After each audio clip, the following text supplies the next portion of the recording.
चंदवारा कोडरमा जिला अवस्थित नवनिर्मित डिग्री कॉलेज बरही हजारीबाग में दिनांक 18 जनवरी 2025 को सत्र आरंभ सह कुलपति अभिनंदन समारोह का आयोजन किया गया। इस आयोजन के मुख्य अतिथि विनोबा भावे विश्वविद्यालय के कुलपति प्रोफेसर डॉक्टर पवन कुमार पौदार की गरिमा में उपस्थिति हुई। सर्वप्रथम कुलपति महोदय को कॉलेज परिसर में एनसीसी प्लाटून द्वारा कॉलेज के गेट से मुख्य भवन तक स्काउट कर लाया गया, जहां सरस्वती विद्या मंदिर तिलैया के घोषणा दल द्वारा गार्ड ऑफ ऑनर दिया गया।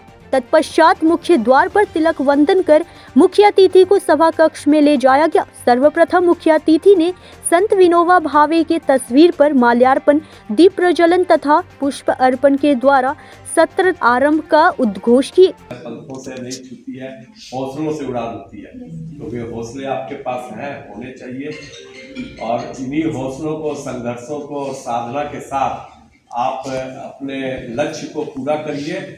और सचमुच में आप कहाँ रहेंगे पता नहीं। कोई, जैसा प्राचार्य ने कहा, कोई एसडीओ, कोई सीईओ, कोई पत्रकार, कोई बिजनेसमैन, कोई सीए, कोई डॉक्टर, कोई इंजीनियर, अलग अलग आप लोगों की दिशा होगी, अलग अलग क्षेत्र में आप नाम रोशन करेंगे।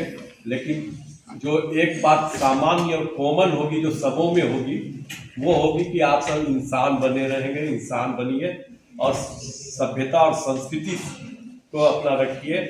ये चीज़ जरूर सीखिए। भले ही आप डिग्री मत हासिल कीजिए, लेकिन आप अपने में वो सभ्यता और संस्कार रखिए कि आप अपने समाज को कुछ दे सकें, आप अपने माता पिता का कुछ सेवा कर सकें, आप अपने राष्ट्र को कुछ दे सकें। आवश्यक नहीं है कि डिग्री पा करके ही लोग दे सकते हैं, बिना डिग्री के भी देते हैं और वही हीरो कहलाते हैं, वही नाम पैदा करते हैं।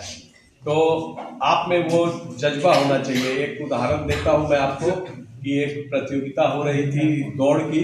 उस दौड़ की प्रतियोगिता, लंबी दौड़ की प्रतियोगिता थी। उस प्रतियोगिता में एक प्रतिभागी फर्स्ट, दौड़ में फर्स्ट जा रहा था और सेकंड और फर्स्ट में काफ़ी डिफरेंस था। और दौड़ते दौड़ते वो फिनिशिंग लाइन से मुश्किल से 2-4 फीट पहले ही लड़खड़ा करके गिर गया।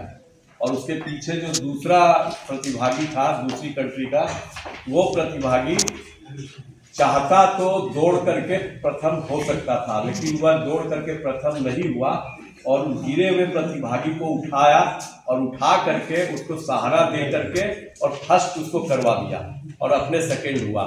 तो बाद में जब पत्रकारों ने उनसे पूछा कि आप ऐसा क्यों किए, ओलंपिक की प्रतियोगिता है, आप गोल्ड मेडल जीत जाते, आपको अरबों रुपये आपके ऊपर बारिश हो जाते, आपको गोल्ड मेडल मिल जाता, आप जो है पूरे विश्व में आपका नाम हो जाता, आप ऐसा क्यों किए?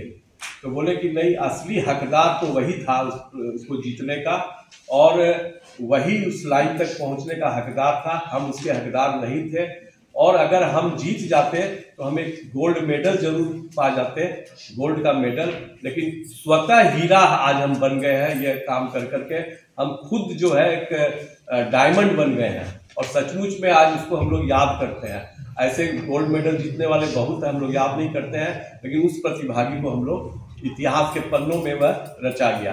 तो मेरा कहना है कि आप मैं एक छोटा सा उदाहरण इसलिए दिया कि आप कुछ ऐसा अपने आप का विचार और अपने संस्कार ऐसे बनाइए कि आपको इंसानियत आप में कायम है। बाकी आपको जहां पहुंचना हो पहुंचिए, जितनी हाइट तक जाना हो जाइए, आप खूब हाइट तक चले जाइए, खूब ऊंचाई पर पहुंच जाइए।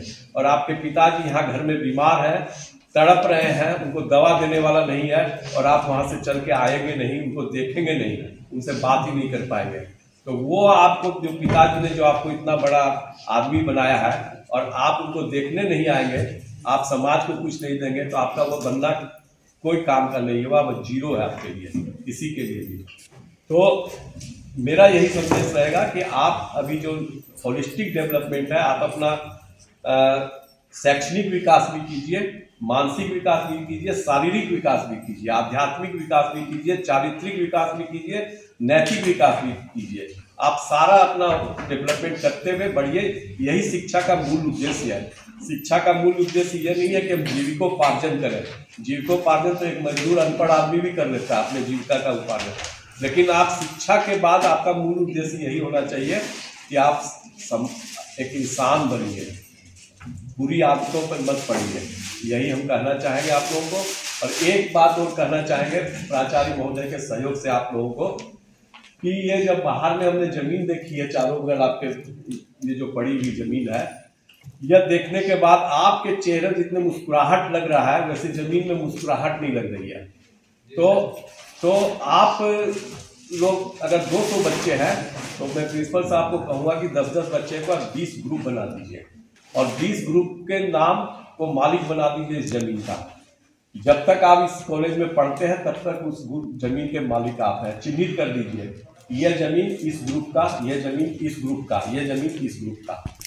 तो 20 ग्रुप अगर 200 बच्चे मिल करके इसमें 1 महीना काम कर लेंगे तो अगला 1 महीना में आएंगे तो सचमुच में लगेगा कि यह मैदान में आपका कुछ उपयोग हुआ है। आप उसमें साग सब्जी लगाइए, घर ले जाइए, फूल पत्ती लगाइए। आप किसी वृद्धाश्रम में, सोचिए हिंदुस्तान के हर कॉलेज में अगर ऐसा काम हो जाए। हजारीबाग से संजय लाल विश्वकर्मा की रिपोर्ट।